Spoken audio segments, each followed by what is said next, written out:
Ini merujuk pada janji-janji mereka dalam buku harapan mereka ataupun dia ada manifesto untuk Negeri Sembilan? Ya. Untuk nasional ke ataupun untuk negeri? Ya. Kalau dulu dia berkempen pada PRU14 ni, nasional pun kat Negeri Sembilan pun dia pakai perkara yang sama juga. Betul tak kan? Sebab dia bukan nak jatuhkan kerajaan negeri sangat, dia memang nak nasional. Tapi janji dia samalah. Macam saya cakap paling mudah tadi, paling mudah 2017.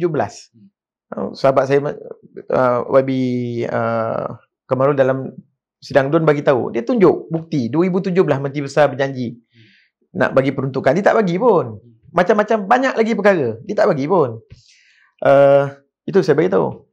Tapi kalau kita jadi kerajaan, ini janji saya, Perikatan Nasional akan bagi peruntukan kepada semua adun supaya memastikan rakyat-rakyat di kawasan terbabit terjaga.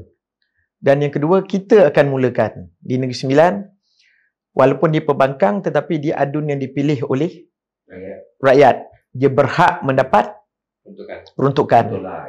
Itu kita akan buat. Kita tak nak anyaya seperti kena di kawasan Labu. Berapa susah orang ni. Susah, memang sukar. Bila orang datang jumpa kita, bukan kita ada 30,000 pengundi, bukan semua tahu. Sama ada kita dapat peruntuk, kita kena jelas kepada dia orang.